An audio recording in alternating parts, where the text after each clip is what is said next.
Buenas tardes y bueno, agradezco desde luego la invitación para estar en este ciclo que es tan interesante. Y bueno, pues lo que les presentaré hoy son reflexiones históricas bastante generales sobre el tema que me tocó desarrollar. Más que hablar de sucesos particulares que acontecieron hace exactamente medio siglo, en el año fatídico de 1968 o en la década de 1960, mi conferencia el día de hoy intentará definir un periodo más amplio, muy particular, que tuvo tal vez su culminación o un punto clave de inflexión en ese año y en esa década, pero que empezó 2 décadas antes y terminó por lo menos 2 décadas después. Y lo primero que quiero decir respecto a ese tiempo, el que giró alrededor del 68, es que ya no es como nuestro tiempo, el de eso que llamamos siglo XXI, incluso si muchos de nosotros vivimos entonces y seguimos viviendo ahora en este presente tan diferente. A mi juicio, las diferencias se centran en un ingrediente clave, el futuro. El novelista inglés Graham Swift lo explicó con claridad en la novela Waterland, escrita ya en 1983, y lo cito: "Once upon a time, in the bright 60s, there was plenty of future on offer", y que yo traduje torpemente como "hubo una vez en los brillantes años 60 en que había abundante futuro a disposición". Esta frase es citada por la teórica de la historia alemana, Aleida Assmann, para reflexionar sobre el cambio radical que ha experimentado nuestra concepción de la historia y del tiempo mismo desde esos años hasta el presente. Un tiempo que, como ella dice, parece haberse salido de sus marcos. Yo señalaré la irónica intención de Swift. Al relegar un tiempo tan reciente al mundo de los cuentos de hada, Once Upon a Time, había una vez, marca esa diferencia abismal que yo quiero señalar. Por otro lado, la expresión "plenty of future on offer", abundante futuro a disposición, tiene un dejo irónico, no exento de envidia. Señala lo fácil que era creer en esos años en la inminencia y el inevitable advenimiento de porvenires mejores o incluso gloriosos.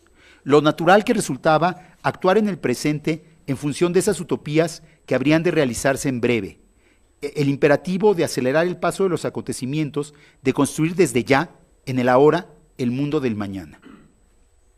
Para ejemplificar la diferencia que trato de señalar, les mostraré ahora 2 grupos de fotografías, una de 1968 y las otras de 2016, que tienen que ver con el tema particular de mi conferencia, el auge de los movimientos étnicos o de política de identidad antes y después del 68. Las acompañaré después con 2 discursos más o menos contemporáneos. La primera fotografía que están viendo es la de los medallistas olímpicos norteamericanos de la carrera de 200 metros, Tommie Smith y John Carlos. El primero acababa de correr esa distancia en 19.83 segundos, un récord mundial que se mantuvo por 11 años más.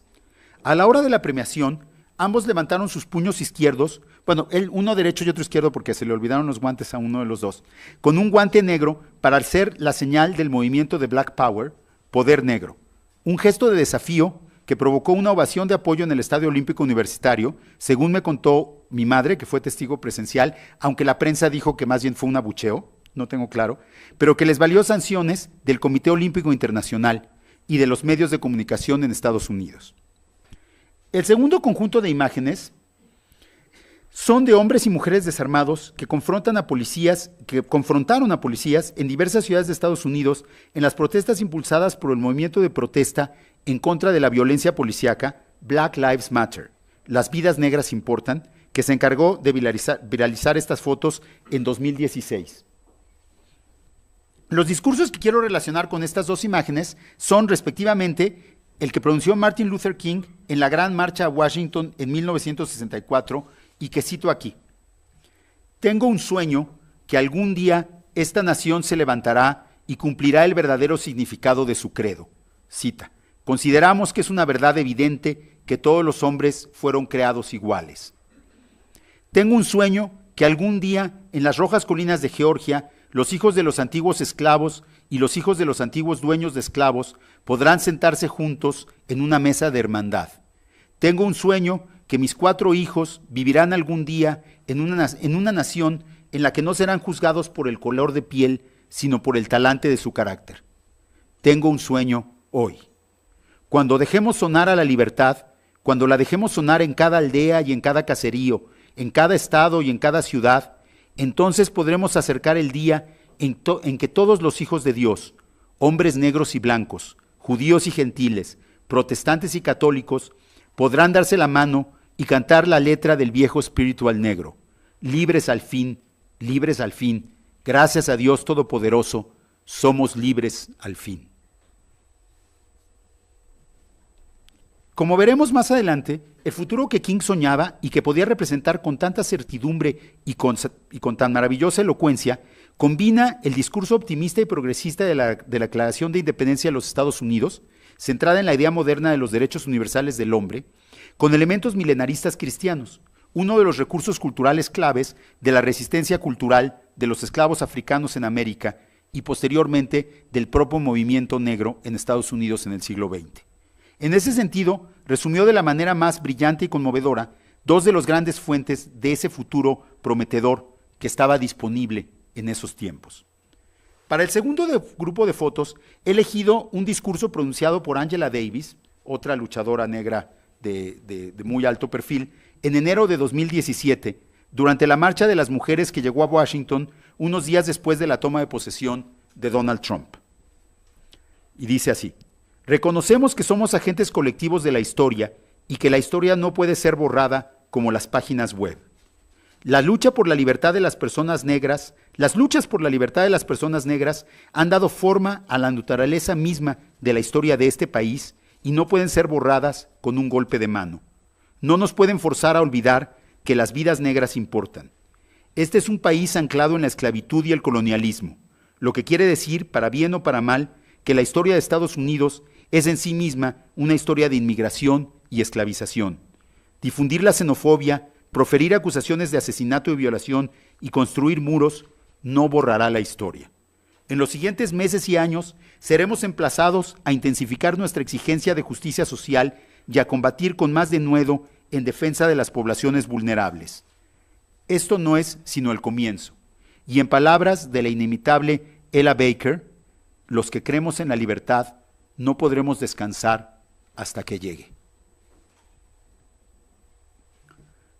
Es significativo que Davis haya concluido su discurso citando a Ella Baker, una militante del movimiento negro, nieta de esclavos, nacida en 1903, que participó activamente en las luchas de las sucesivas décadas, desde 1940 hasta 1970, al lado de varias generaciones de dirigentes, como William Du Bois, Thurgood Marshall, Rosa Parks, Martin Luther King y Stokely Carmichael. Su apelación retórica, sin embargo, no se centra en un futuro brillante, pues lo que confronta es un porvenir ominoso, marcado por el ascenso al poder de la intolerancia y el odio. Y en vez de eso, busca establecer un vínculo con un pasado vivo, afirmar la continuidad efectiva de la lucha y la resistencia, así como la continuación del sufrimiento y de la discriminación. Llama la atención también su insistencia en que ese pasado no puede ser borrado, signo de que nuestro presente, no solo el futuro parece perdido, sino el pasado mismo está bajo amenaza.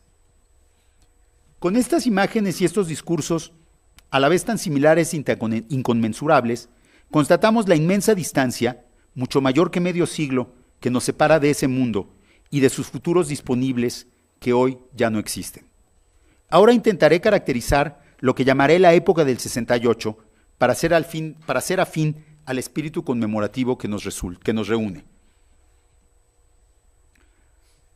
En su obra La Era de los Extremos, Eric Hobsbawm argumentó de manera muy convincente que la época de la Segunda Posguerra Mundial, entre 1945 y 1975, él marca así la periodización, constituyó un periodo excepcional en la historia del mundo de los últimos siglos.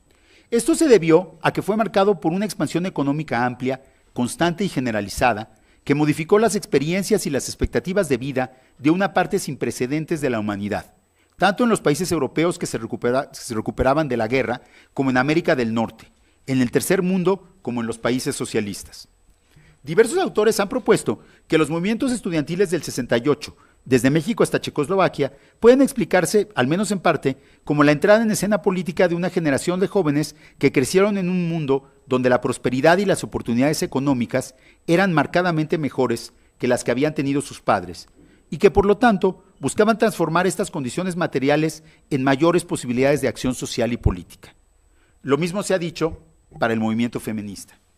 Yo extendería esta explicación para incluir también los movimientos de reivindicación étnica que se habían movilizado desde más de una década antes, en el caso del movimiento negro de Estados Unidos, desde los años 50, y que continuaron con fuerza hasta los años 90.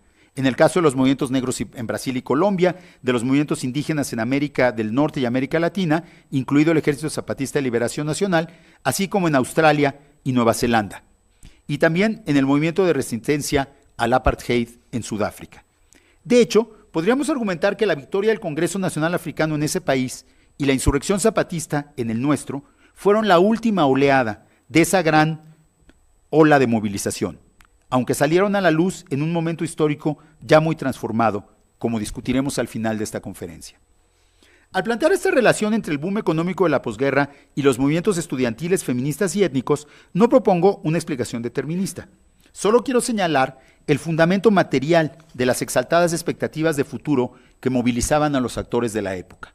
Si buena parte de los países de la Tierra, independientemente de su sistema político y social, experimentaron durante casi 3 décadas una continuada expansión económica que abrió inéditas posibilidades de educación, salud y mejoría social a sectores cada vez más amplios, pero nunca a todos y nunca de manera igual a los diferentes grupos, no hay que olvidarlo. Era fácil imaginar que ese crecimiento espectacular habría de continuar y con él se abrirían y se ampliarían aún más las posibilidades. En otras palabras, era fácil ser optimista para una generación que solo tenía, en términos generales y no siempre iguales desde luego, experiencias de mejoría económica y social. Las movilizaciones étnicas, como otras luchas sociales de esa época, se pueden entender como disputas por la repartición de un pastel que se esperaba sería cada vez más grande, por luchas para participar en un futuro que se imaginaba inevitablemente mejor que el presente. Para marcar otro contraste con nuestra época, el antropólogo australiano Ghassan Hatch ha mostrado cómo los virulentos nacionalismos racistas y xenófobos que campean en los países ricos de la actualidad se basan en la convicción inversa, que el pastel se hace cada vez más pequeño y que los grupos blancos deben defender sus decrecientes rebanadas frente a inmigrantes cuya prosperidad, muchas veces exagerada por los lentes de la envidia, solo puede ser entendida como un despojo cometido en su contra. Claro que la mejoría económica no fue el único factor que posibilitó e impulsó el auge en los movimientos étnicos en el mundo. Otros elementos claves fueron la rivalidad bipolar entre capitalismo y socialismo en el marco del orden internacional de las Naciones Unidas, así como la legislación de los derechos humanos. También fue importante la construcción de lo que los historiadores del racismo llaman el consenso de la UNESCO, la declaración oficial y casi universalmente aceptada de la inexistencia de razas biológicas en la humanidad y la afirmación del carácter de construcción social de las identidades raciales. Veamos estos 3 puntos uno por uno. Un factor clave es la rivalidad entre el socialismo y el capitalismo. Además del optimismo que he descrito hasta ahora, no hay que olvidar que el periodo histórico de la posguerra fue marcado por la Guerra Fría y por la sombra ominosa de una confrontación bélica que podría derivar en un holocausto nuclear. Aunque este término se puso en moda apenas en la década de 1980. Desde mi punto de vista, lo que más importa, sin embargo, es que la competencia entre estos dos bandos ideológicos involucraba también la promoción activa de visiones positivas y rivales del futuro, la utopía comunista y la utopía liberal capitalista, por el otro lado. En su provocadora historia sobre los últimos años de la República Democrática Alemana, Ilko Sasha Kowalczuk ha mostrado lo importantes que eran estas representaciones de futuro para todo el andamiaje político del régimen socialista alemán y de los regímenes socialistas en general, y estas incluían una promesa de igualdad para todos los seres humanos, sin importar raza o género. En la Unión de Repúblicas Socialistas Soviéticas, el brillante horizonte comunista era suficientemente amplio para dar cabida en cierta medida a los derechos de las minorías étnicas, empezando por el reconocimiento de la pluralidad lingüística y de un cierto grado de autogestión a los diferentes grupos, siempre dentro del marco del sistema burocrático autoritario, desde luego. De hecho, el sistema multiétnico soviético es un antecedente del multiculturalismo liberal que se impuso al final de la época que analizamos. Incluso el término denigratorio politically correct o corrección política, usados por los críticos del multiculturalismo, tiene sus orígenes en el estalinismo, aunque ese sería tema de otra conferencia. En las democracias capitalistas, la definición de la utopía liberal tuvo que abrirse, muy a regañadientes, para incluir a los grupos racializados que habían sido excluidos históricamente de la participación en el sistema político y en el crecimiento económico. Ya durante la Segunda Guerra Mundial, la propaganda de la Alemania nazi criticó, con tanto cinismo como razón, el régimen de segregación imperante en Estados Unidos, el llamado sistema Jim Crow, dirigiendo panfletos específicamente a los soldados negros que combatieron toda la guerra durmiendo y comiendo en instalaciones separadas y muy inferiores a las de los soldados blancos. En la posguerra, la propaganda socialista también señaló, con un poco más de autoridad moral, la persistencia de la segregación y la discriminación en los países que luchaban a nombre de la libertad y los derechos humanos. Pese a las resistencias de las élites políticas locales y muchas veces nacionales, pese a la virulenta y muchas veces brutal oposición de los grupos blancos racistas, podemos decir que los gobiernos de Estados Unidos y de otros países capitalistas se vieron forzados a abrir sus oídos a las demandas de los movimientos étnicos por la lógica de la competencia ideológica con el socialismo y su disputa por el futuro. En el caso de Sudáfrica, por el contrario, primaron las consideraciones geopolíticas puras y duras, por lo que estuvieron dispuestos a pagar un precio alto en términos políticos e ideológicos para continuar apoyando incondicionalmente a la tiranía racista ejercida por la minoría blanca. Para pasar al siguiente punto, hay que señalar que esta disputa ideológica también tuvo una arena trascendental en las organizaciones internacionales fundadas por los aliados vencedores de la Segunda Guerra Mundial y con las que ambos campos de la Guerra Fría se sentían comprometidos. En este ámbito fue muy importante la definición gradual y en expansión creciente continuada de los derechos humanos, individuales, femeninos, colectivos, culturales y sociales. Hay sucesivas declaraciones que los fueron ampliando a lo largo de estos años. El creciente y dinámico vocabulario jurídico y político de los derechos humanos fue apropiado por los movimientos étnicos, permitiéndoles conquistar un espacio sin precedente de interlocución en el discurso público.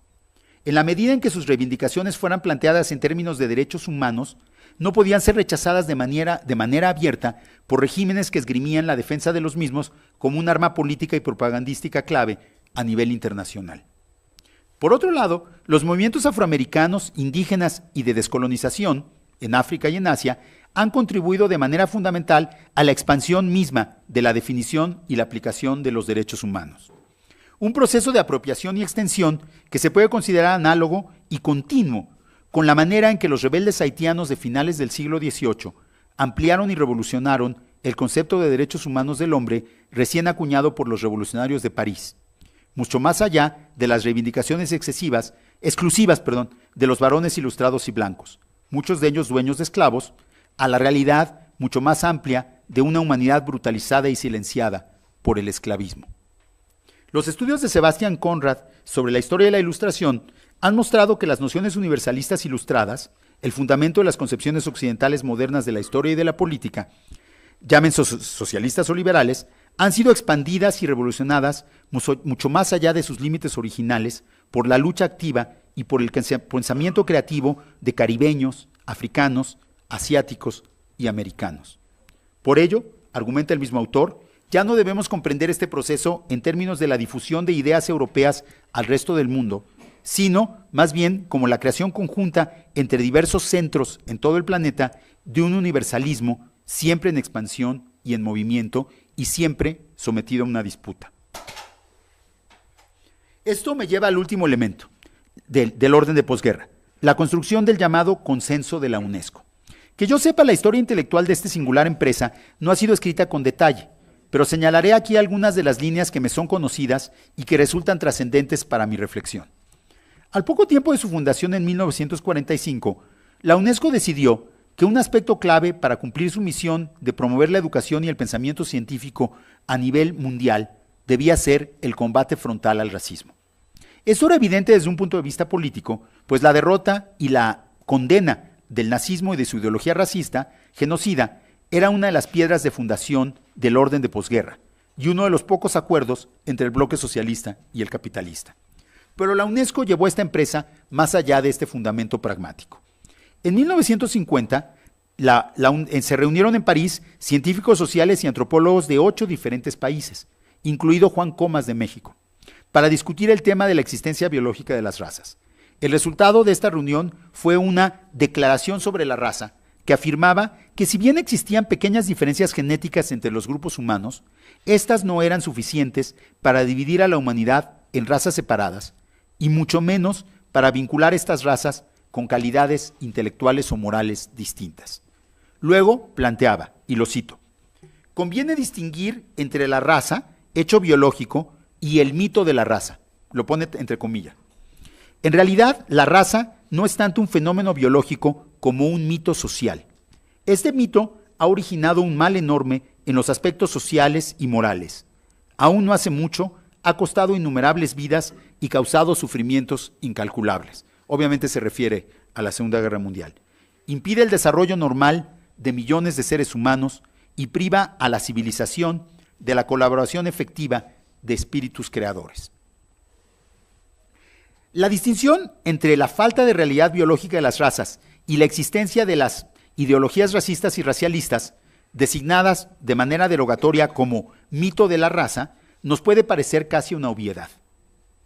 Esto se debe precisamente a que las ideas promovidas por la UNESCO se han difundido ampliamente y se han convertido en fundamento del pensamiento y la acción política antirracista de las últimas décadas.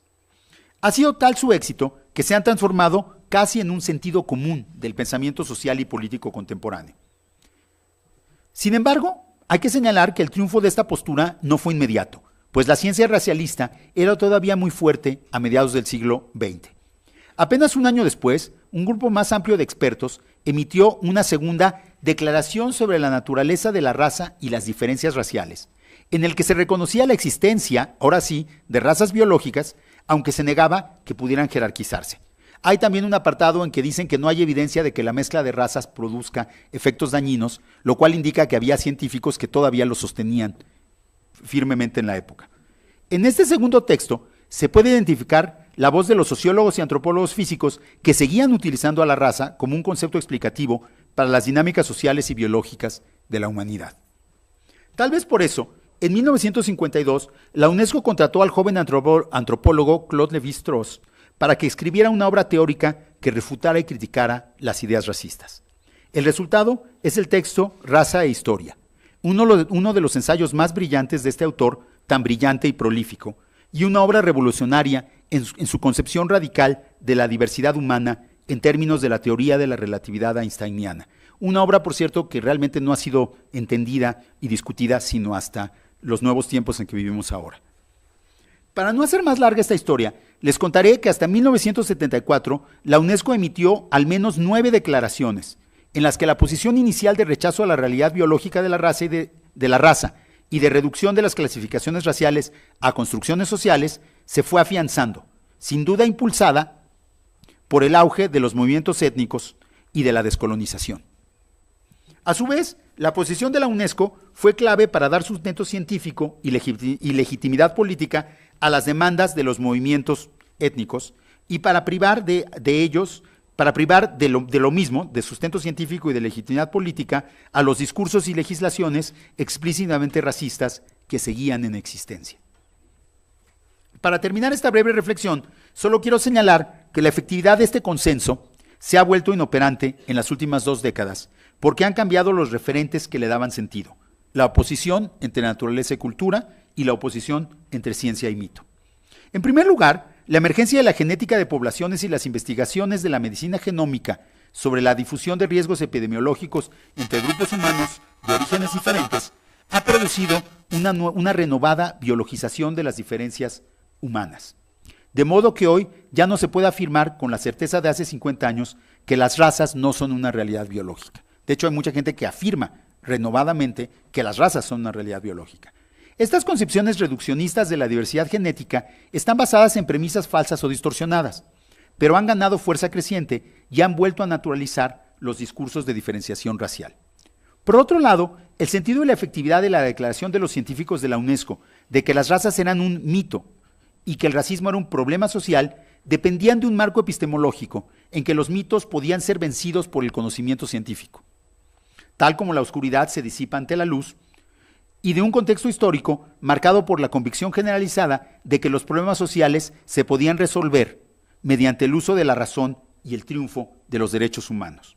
Es decir, estas afirmaciones funcionaban en ese mundo histórico en que había tanto futuro a disposición que la mejoría de las condiciones sociales era una expectativa irrefutable.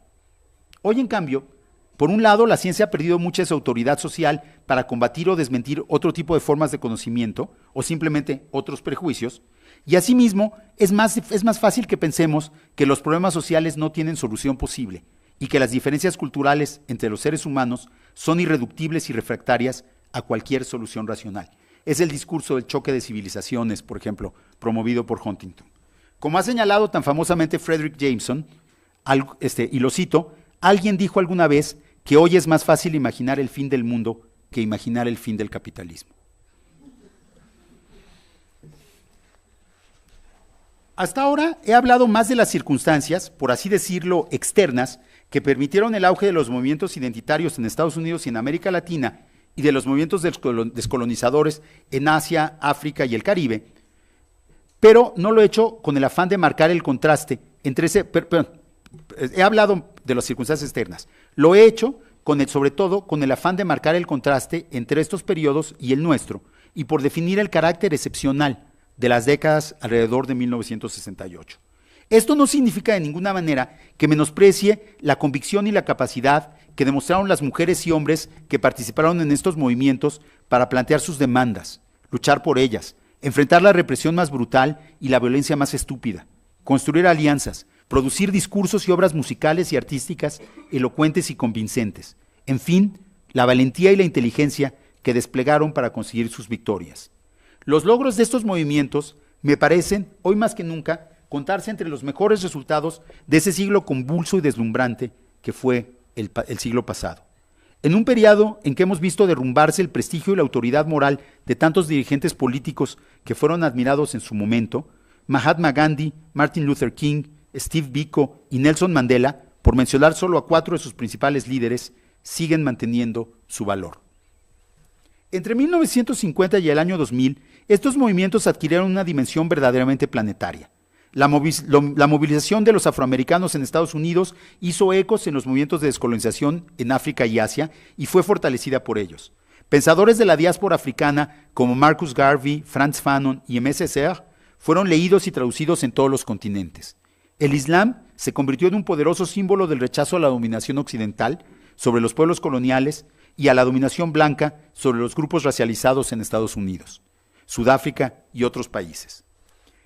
En este momento no es mi intención hacer un recuento detallado de estas luchas y sus logros, una historia que ya ha sido escrita con detalle por autores que saben mucho más del asunto. Estos recuentos enumeran grandes movilizaciones, protestas pacíficas, marchas multitudinarias, revoluciones exitosas, cambios en la legislación en los países de América del Norte y de Europa, victorias políticas como la obtención de la independencia de los países africanos y caribeños, a veces después de luchas sangrientas por la independencia, martirios incontables de militantes, transformados a su vez en nuevos ímpetus de desafío, cambios profundos en las actitudes culturales, como la entrada de los grupos racializados a espacios que les habían sido vedados, como escuelas y universidades, lugares públicos, medios de comunicación, instituciones culturales. En las narrativas optimistas, tan propias de la época del 68, estos logros indudables eran narrados como hitos más o menos permanentes en un avance continuado hacia un mejor futuro, conquistas que expandieron de manera irreversible el territorio de la libertad y la justicia frente a las fuerzas de la ignorancia y el odio. Estas narraciones triunfales no dejan de ser conmovedoras, ni de inspirar compasión por las víctimas que cayeron en el camino, así como orgullo por los logros compartidos. También despiertan esperanza por lo que se podría lograr en el futuro. Dentro de una lógica histórica lineal y progresista, estas epopeyas celebran también, al final de este periodo, la construcción de un nuevo orden que en teoría sería mejor que el anterior, el del multiculturalismo y el postracialismo. El día de hoy, sin embargo, estas narraciones ya no funcionan como antes, al igual que el consenso de la UNESCO. Hoy estas conquistas que antes creíamos definitivas se ven amenazadas de nuevo, pues, como dijo Angela Davis, se intenta borrar la historia como una página web. La intolerancia y el odio, la envidia y la mezquindad campean otra vez. Hoy, en Sudáfrica, en Estados Unidos, en Canadá, en Brasil, en México, una nueva generación de jóvenes africanos e indígenas que descubren con decepción y furia que las conquistas de sus padres no fueron suficientes, que siguen siendo marginados y asesinados, que todavía tienen menos riqueza y menos oportunidades que los que son más blancos que ellos, que constatan que sus derechos son pisoteados y que la cárcel parece ser el principal destino que el sistema les depara, están levantándose para protestar. Al mismo tiempo, de manera paradójica, hay quienes aseveran precisamente que a causa de todas las conquistas del siglo XX, los grupos racializados de hoy ya no tienen nada de qué quejarse y que son ellos mismos los únicos responsables de su continuada marginalidad. Lo que les propongo, en cambio, hacer en la segunda parte de esta conferencia es levantar un inventario, somero por necesidad, de los potentes recursos culturales e históricos desplegados por estos movimientos en el siglo XX, antes y después. Estas son prácticas culturales, formas de organización, actitudes religiosas, discursos, memorias sociales, archivos de resistencia y de sufrimiento, prácticas de luto, construidas y transmitidas a lo largo de generaciones, que han permitido a los africanos, los afroamericanos y los indígenas sobrevivir la esclavitud y la colonización, enfrentar la deshumanización y el despojo. Otros fueron desarrollados también en ese periodo breve y excepcional de las grandes conquistas. Todos, como decía Angela Davis el año pasado, deberán conservarse y defenderse en los tiempos presentes porque son los que permitirán sobrevivirlos, como han permitido sobrevivir otras épocas aciagas. Contrariamente a lo que solemos pensar, uno de los principales recursos, la resistencia, no ha sido uno de los principales recursos culturales de los pueblos afroamericanos e indígenas. O al menos no lo ha sido si entendemos resistencia, tal como suele hacerse en la literatura histórica y antropológica, como un apego incondicional a una tradición definida siempre desde el pasado, como una especie de inmovilismo que se opone a las acciones que vienen de fuera con inflexible tosudez, como un núcleo duro que se mantiene a lo largo de siglos, indiferente a las transformaciones radicales de su entorno, que apenas lo erosionan o lo contaminan. En contraste, diría que el verdadero recurso clave ha sido la capacidad de innovación y de cambio, la creatividad. En su obra clásica, The Birth of African American Culture, El nacimiento de la cultura afroamericana, Sidney Mintz y Richard Price afirmaban lo siguiente, y lo cito: las culturas afroamericanas tempranas, y yo diría que desde entonces, se caracterizan por un dinamismo fundamental, una expectativa de cambio cultural como una parte esencial de sus sistemas. Dentro de los límites estrechos definidos por su condición de esclavo, los afroamericanos aprendieron a valorar la innovación y la creatividad personal, una expectativa de dinamismo continuado, y construyeron, una expectativa de dinamismo continuado, de cambio, modificación y creatividad. Algo parecido se podría afirmar respecto a los pueblos indígenas que han sido capaces de apropiarse del cristianismo, de convivir con los nuevos seres y animales del viejo mundo, de modificar tecnologías y formas de organización económica, de hacer suyos los discursos políticos del Imperio Español, de la ciudadanía moderna liberal, del multiculturalismo, para defenderse de los embates de los poderes de cada época. Eduardo Viveiros de Castro, el antropólogo brasileño, ha caracterizado con particular lucidez esta apertura a la innovación, esta constante voluntad de cambio, esta inagotable curiosidad y capacidad de experimentación y transformación de cuerpos y almas como el principio de la alteridad constitutiva. Y creo que ese es realmente el recurso que les ha permitido sobrevivir. Esta disposición al cambio se muestra de manera privilegiada en los movimientos religiosos llamados mesiánicos. Los esclavos africanos en América se apropiaron con entusiasmo de los discursos apocalípticos de la tradición judeocristiana y construyeron narraciones históricas trascendentales sobre su éxodo y su esclavización, que les proporcionaban elementos para sobrevivir las condiciones brutales de servidumbre y alimentaban sus expectativas de liberación. El rastafarianismo es solo un ejemplo de este tipo de construcciones religiosas y libertadoras. También se manifiestan en la larga tradición de las iglesias negras, de cuyo archivo histórico y político se alimentó el discurso de Martin Luther King, y que constituyeron la columna vertebral de la organización del movimiento por los derechos civiles. En ese sentido, que King haya acabado su discurso citando un spiritual, no tiene nada de casual, ¿no? Los spirituals fueron siempre uno de los principales ámbitos donde se definían las esperanzas de liberación de la población afroamericana. La lista de movimientos mesiánicos amerindios es larguísima. De ellos, solo señalaré Aquí, su apertura a las novedades culturales y religiosas introducidas por los colonizadores europeos. No se trataba de defender sin cortapisas un legado prehispánico o de mantener una cultura esencial intacta y libre de contaminaciones, sino de transformarla de manera creativa incorporando elementos externos, ya fuera por conveniencia o por convicción, por estrategia o por necesidad. Otro recurso clave para la lucha y la defensa de los movimientos étnicos han sido los intermediarios culturales, un término utilizado en la etnohistoria para definir a los grupos heterogéneos de personas que se colocan entre los mundos sociales y culturales diferentes producidos por la colonización y la dominación estatal. Estos personajes ocupan siempre espacios ambiguos y sus actitudes también pueden ser consideradas así, al grado de que han sido execrados por su disposición a negociar, su voluntad de cooperar con los poderes coloniales, su supuesta falta de lealtad a sus propias culturas. Sin embargo, yo creo que han sido claves en el proceso de adaptación y de lucha de los afroamericanos y de los amerindios. Basta con mencionar las agresiones verbales y simbólicas a que ha sido sometida la figura de la Malinche, así como las acusaciones de traición contra los tlaxcaltecas que nos han impedido comprender el papel realmente fundamental que ambos jugaron en la supervivencia y adaptación de los pueblos indígenas de Mesoamérica. Los pensadores africanos más radicales, como Malcolm X y Amiri Baraka, de los años 60, enfatizaron la diferencia entre lo que ellos llamaban el house negro, el negro de casa, y el field negro, el negro del campo. En palabras de Malcolm X,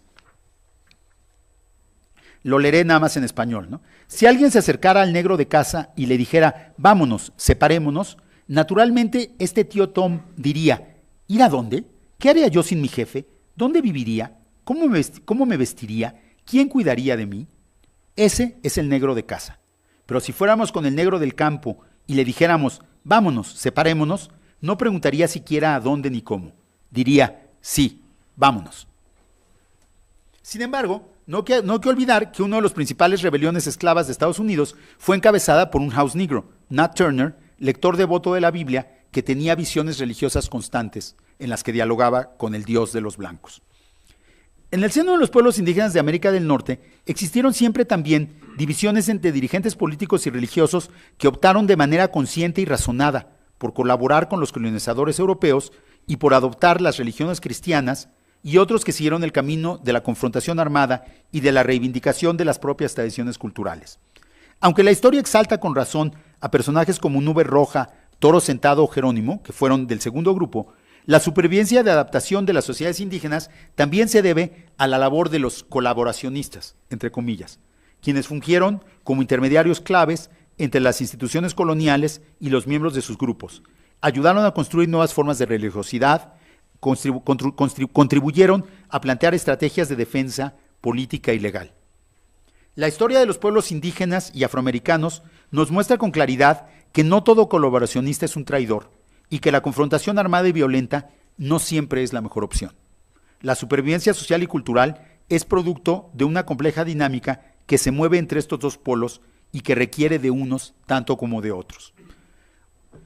Un poema de Derek Walcott, el poeta jamaicano ganador del Premio Nobel, resume de manera trágica la dolorosa pero siempre creativa relación entre los afroamericanos y los poderes racistas y la cultura a los que se han enfrentado. Y lo leo la traducción al español que hice, que lamento la torpeza. Conocía la historia una vez, pero ni me reconoció. Era un criollo color pergamino, con verrugas, como una vieja botella de mar que se arrastraba como cangrejo a través de los agujeros de sombra dibujados por la celosía de su balcón. Lino crema, sombrero crema. Lo confronté y le grité, «Señor, soy Sabín, diz que soy su nieto. ¿Se acuerda usted algo de mi abuela, su cocinera negra?» El cabrón carraspeó y escupió. Un escupitajo así vale más que cualquier palabra. Pero eso es todo lo que nos dejaron los bastardos. Palabras.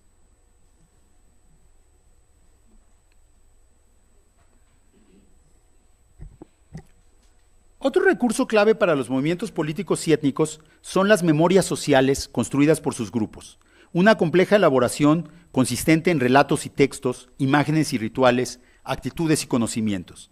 Estas distan mucho de las concepciones lineales y binarias con que la historia científica reconstruye el pasado. Por ejemplo, en el archivo de la resistencia de los pueblos indígenas mexicanos, el pasado prehispánico es casi inexistente y tiene una escasa fuerza de movilización. Por el contrario, lo que importa mucho más son los orígenes coloniales, la identificación con figuras como Malinche, la Virgen María y Santiago Matamoros. Por su parte, la África a la que aluden las memorias sociales afroamericanas no es tanto un recuerdo histórico como una idealización simbólica y trascendente. Es más futuro que pasado. Señalaré otra distinción que me parece clave. Alrededor de la muy álgida e importante disputa por el 5º centenario del descubrimiento de América, diagonal Encuentro de dos mundos, diagonal Holocausto americano, en 1992, los movimientos indígenas construyeron un discurso cronológico que hablaba reiteradamente de 5 siglos de violencias, muertes y despojos. No cuestiono el valor y la eficacia de esta construcción discursiva, que ha servido para ganar importantes batallas políticas y culturales, pero sí quiero señalar que tiene más raíces en el relato histórico occidental de corte trágico y culpígeno, iniciado por las casas y repetido desde entonces por incontables autores críticos de la colonización europea, hasta Claude Lévi-Strauss, que la lógica añeja de las memorias sociales indígenas y afroamericanas. Estas, en efecto, no se han centrado en la repetición de una letanía de agravios y de un recuento de derrotas, ni se han detenido en la lamentación por sus muchos, por sus demasiados muertos. Me parece más bien que han construido formas de conmemoración y de luto más orientadas a las necesidades del presente y a las demandas del futuro. Mencionaré solo 2 ejemplos. Desde el siglo XVI hasta el siglo XX, diversos movimientos religiosos indígenas, mesiánicos algunos pero no todos, han hecho un gran esfuerzo por revivir a sus muertos. Los incontables difuntos producidos por las conquistas recientes, por las epidemias, por la violencia, por la sobreexplotación.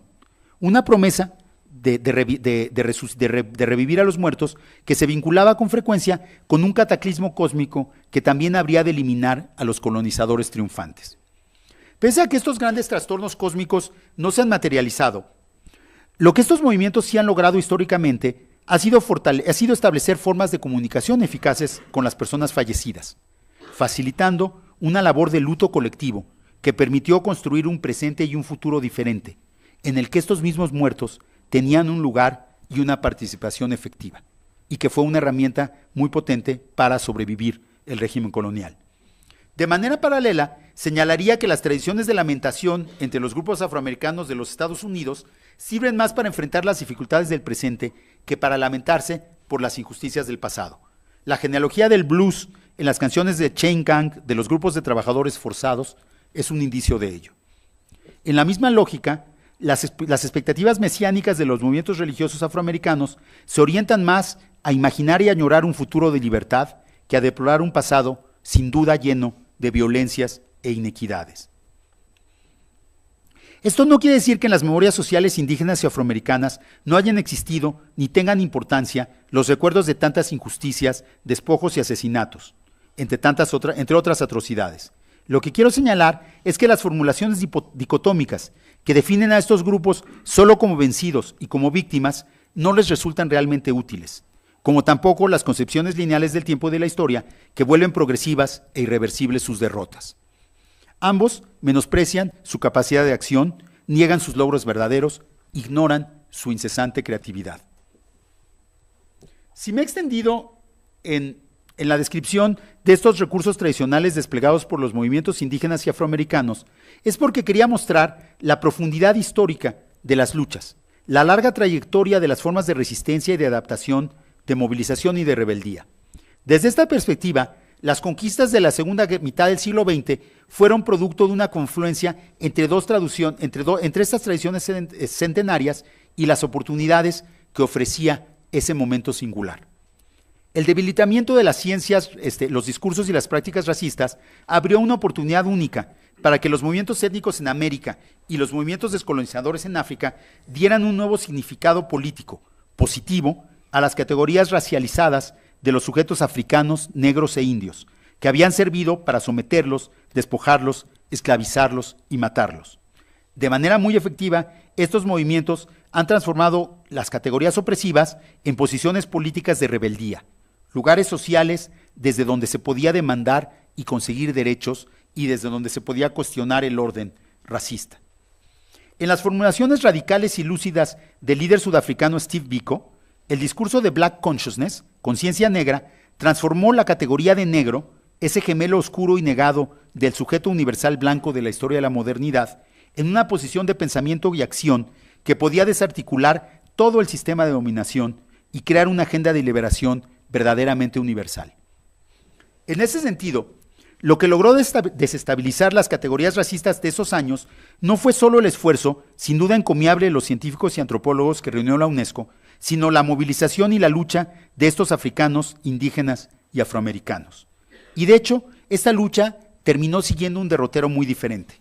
Los primeros, los científicos, aspiraban a la disolución de los mitos raciales en un contexto de civilización universal, generalización de los derechos humanos y del progreso, en un futuro cosmopolita y universalista que podemos llamar la utopía postracial.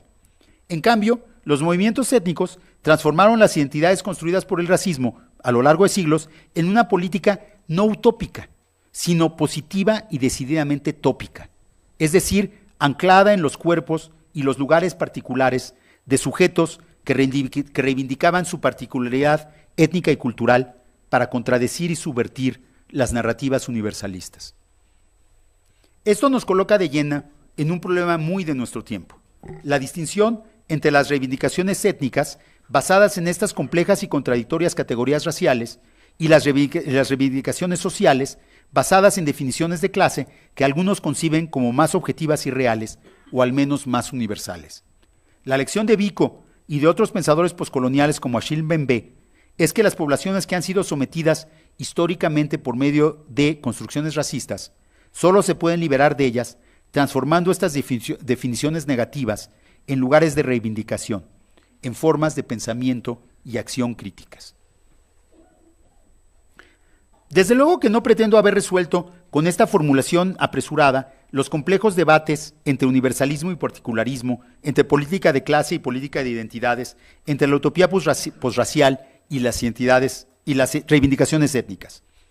Para señalar su complejidad, quisiera concluir la conferencia con la discusión del carácter paradójico de dos de los últimos eventos triunfales, o casi, de las luchas étnicas hacia el final del periodo que estoy tratando de definir.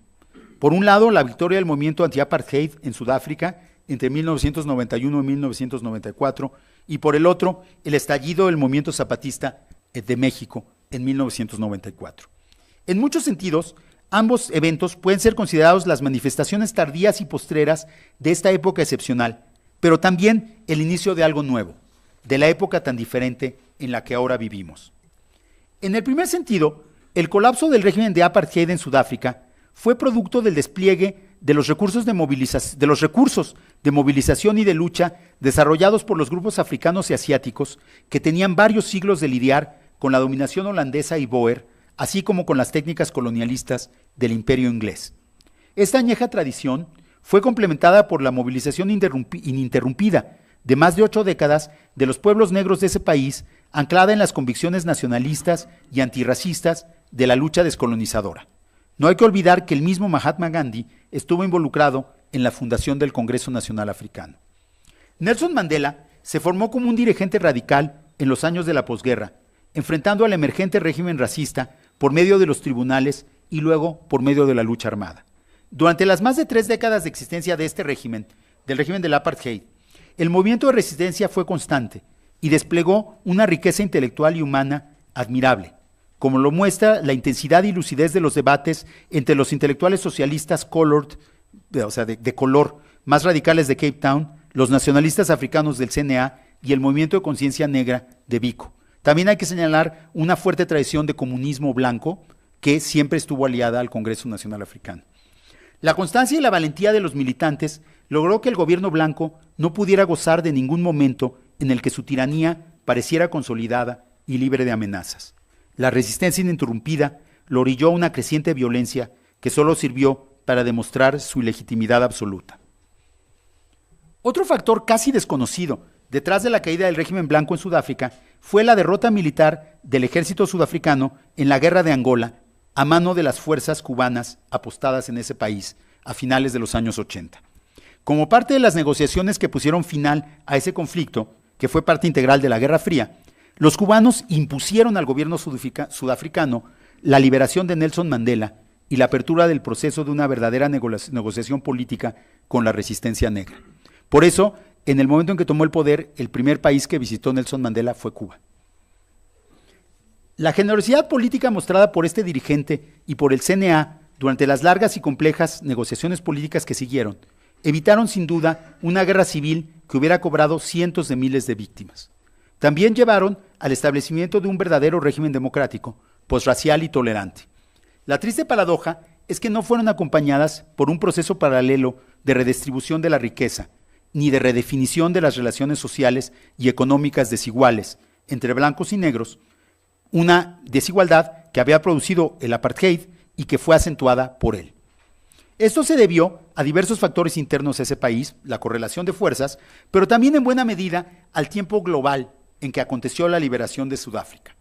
A principios de la década de 1990, tras el colapso del socialismo a nivel mundial, la hegemonía del capitalismo en su versión más agresiva era incuestionable y por ende se antojaba imposible plantear un programa radical de cambio socioeconómico.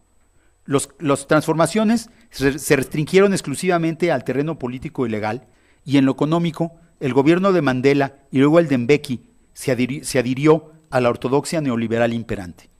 En ese sentido, podríamos decir que la victoria de la resistencia antirracista en Sudáfrica llegó demasiado tarde para poder impulsar una revolución social. De manera trágica, la juventud sudafricana, nacida después de esta victoria, es ahora la crítica más acérrima del acuerdo que produjo la caída del apartheid, y amplios sectores juveniles, sobre todo, consideran a Mandela y sus compañeros como colaboracionistas traidores que defraudaron al movimiento. Grupos como los Economic Freedom Fighters han planteado una agenda radical de cambio socioeconómico a partir de una reivindicación política que es a la vez clasista y racial. Los movimientos estudiantiles, a su vez, pugnan por una total descolonización de la educación, cuestionando tanto la hegemonía de lo que llaman pensamiento blanco como las posturas del nacionalismo negro del siglo XX. La emergencia del movimiento zapatista en México en 1994 tal vez no ha tenido efectos tan visibles y dramáticos, pero sí adquirió una dimensión planetaria que sorprendió a sus propios integrantes y al gobierno que los quería reprimir, y no pudo hacerlo. Recuerdo que en esos momentos desconcertantes, Héctor Aguilar Camín intentó descalificar a los rebeldes diciendo que eran en realidad la última manifestación de las guerras civiles de América Central de los años 70 y 80, que en ese momento estaban en proceso de resolverse en prolongadas negociaciones, y no el inicio de algo nuevo. La primera parte de su argumento tenía algo de razón, pues el núcleo guerrillero del zapatismo se había formado en efecto en la tradición de la lucha armada latinoamericana de la Guerra Fría. Sin embargo, se equivocó completamente, a mi juicio, en su segunda apreciación. A nivel global, los zapatistas ayudaron a inventar una agenda revolucionaria para los tiempos que se inauguraban, la época en que vivimos ahora.